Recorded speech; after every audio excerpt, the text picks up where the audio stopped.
আমরা খালি চোখে যা দেখতে পাই না সেগুলো হয় ব্যাকটেরিয়া, নয়তো কোনো ইনভিজিবল জিনিস, যেটা অদৃশ্য।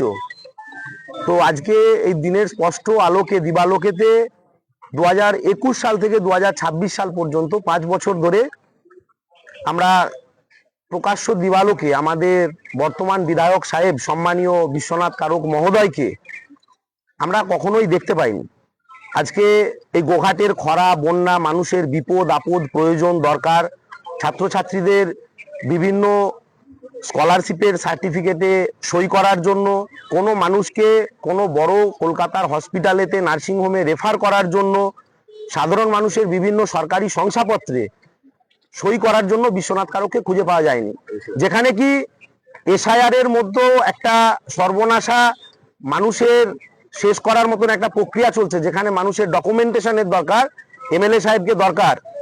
এই এসআইআর এতেও সাধারণ মানুষের পাশে এমএলএ সাহেবকে দেখা যায়নি। গোঘাট বিধানসভার গোঘাট 2 ব্লকের নারায়ণপুরের একজন বাচ্চা ও তার মা চর্মরোগে আক্রান্ত হয়ে তারা খবর হয়েছে বারবার ধরে, তারা বিশ্বনাথ কারক এমএলএ সাহেবের জন্য তিনি আরামবাগেতে গিয়ে ঘন্টার পর ঘন্টা বসে থেকেছেন, এমএলএ সাহেব দেখা করেননি। আমরা যতদূর জানতে পাচ্ছি উনি হাওড়া ছেড়ে দিয়ে বউ বাচ্চা নিয়ে এখন হাওড়ার ফ্ল্যাটে ভাড়া রয়েছেন, তো আরামদায়ক জীবন উপভোগ করছেন। কিন্তু গোঘাটের মানুষের উন্নয়নের স্বার্থে, নাগরিক জীবনের স্বার্থে এবং ছাত্রছাত্রীদের স্কলারশিপের স্বার্থে এসআইআর এ যে সমস্ত মানুষগুলো লাইন দিয়ে সকাল থেকে রাত্রির পর্যন্ত কোলের বাচ্চাকে নিয়ে না খেয়ে না দিয়ে তারা নিজেদেরকে নাগরিক প্রমাণ করছে এই বর্বর কেন্দ্রীয় সরকারের নোংরামোর চক্রান্তে, সেই মানুষগুলোর স্বার্থে আমাদের গোঘাটের আপামর নাগরিকের এমএলএ সাহেব সম্মানীয় মাননীয় মহোদয় বিশ্বনাথ কারককে খুব জরুরি প্রয়োজন, দরকার। আমরা বহু খোঁজ করেছি, আমাদের পার্সোনাল যতদূর অ্যাক্সেস রয়েছে যেখানে যা সেই কর্নার থেকে, কিন্তু আমরা তাকে খুঁজে পাইনি। তাই আমরা আজকে আইন প্রশাসনের সহযোগিতা নিতে চাইছি। আমরা গোঘাট প্রশাসনের কাছে কাতর আবেদন রাখছি সাধারণ মানুষের পক্ষ থেকে, নাগরিক সমাজের পক্ষ থেকে, যে ইমিডিয়েটলি যত দ্রুত সম্ভব, যেভাবে পুলিশ প্রশাসন অতি দ্রুততার সঙ্গে ক্রিমিনালকে খুঁজে নিয়ে আসে, যেভাবে পুলিশ প্রশাসন মেয়েরা বিয়ে করে পালিয়ে চলে গেলে খুঁজে নিয়ে আসে দ্রুততার সঙ্গে, আমাদের গোঘাট পুলিশ প্রশাসনের এইদিকে খুব সুনাম রয়েছে। তাই যেহেতু এই এমএলএ সাহেব আমাদের বিধায়ক সাহেব মিসিং রয়েছে, ওনাকে যত দ্রুত সম্ভব একটু খুঁজে নিয়ে এসে সাধারণ মানুষের জন্য যদি মার্কেটে অ্যাভেলেবেল করা যায়, গোঘাটের সাধারণ মানুষ এই হতদরিদ্র যন্ত্রণা থেকে খানিকটা মুক্তি পাবে। তাই আমরা আজকে একটা মিসিং ডায়েরি আমরা করলাম। ওদের দিশাহারা হয়ে গেছে, দিশাহারা বলে একটা কথা আছে না, ওরা দিশাহারা হয়ে গেছে। যে গোঘাটের যে তৃণমূলের পার্টি অফিস আছে, একদল চাবি দিচ্ছে আর একদল বন্ধ করছে, এবং ওদের কাজ কিছু আর নেই।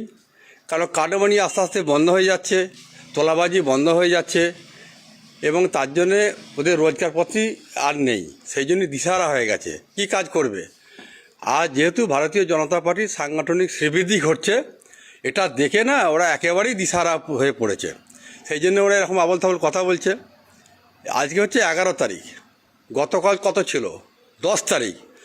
10 তারিখে রঘুবাটির অঞ্চলের আপনার ওখানে আমি সুনীল হাঁসদার বাড়ি গেছি কালকে, যে অ্যাক্সিডেন্টে মারা গেছেন, সুনীল হাঁসদা তার নাম, মারা গেছেন অ্যাক্সিডেন্টে।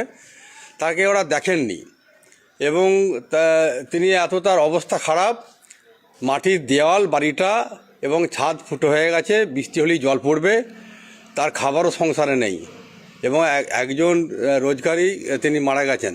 আমি কালকে তার বাড়িতে গিয়ে, সুনীল হাঁসদার বাড়িতে গিয়ে তার চাল, তার পোশাক, কিছু টাকা দিয়ে এলাম। ওইখান থেকে কুমারগঞ্জে গেছি।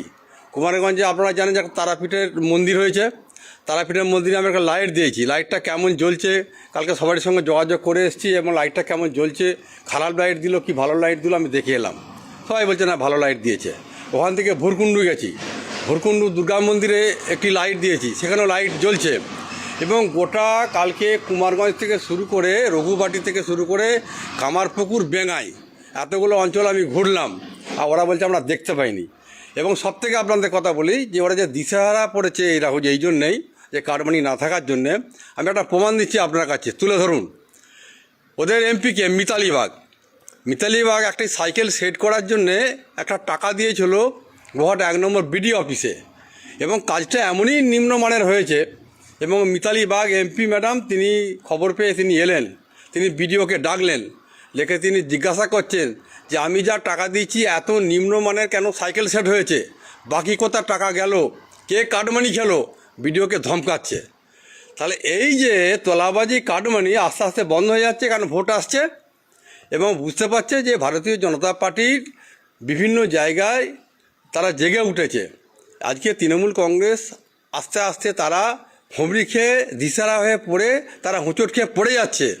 সেই জন্যই গোহাটের যে তৃণমূল কংগ্রেস এবং তারা আজকে দিশাহারা হয়ে গেছে, তাই তাদের মাথা দিয়ে উল্টোপাল্টা বক্তব্য তারা বলছে। আমি এতগুলো যে লাইট দিয়েছি 119টা, জেনে রাখুন 119টা গোটা গোহাটে লাইট করেছি। কুমারগঞ্জ থেকে শুরু করে শ্যামবাজার থেকে শুরু করে আপনার একদম পুরো কামারপুকুর থেকে শুরু করে যতটা 16টা অঞ্চল আছে 16টা অঞ্চলে কোনো অঞ্চলে 4টে, কোনো অঞ্চলে 10টা, কোনো অঞ্চলের 6টা লাইট দিয়েছি। শ্যামবাজারে 6টা লাইট দিয়েছি। আপনার বদনগঞ্জের সেখানেও 5-6টা লাইট দিয়েছি। আপনার কুমারগঞ্জে সেখানেও লাইট দিয়েছি, কালকে দেখতে গেছিলাম। এই যে এত লাইট দিয়ে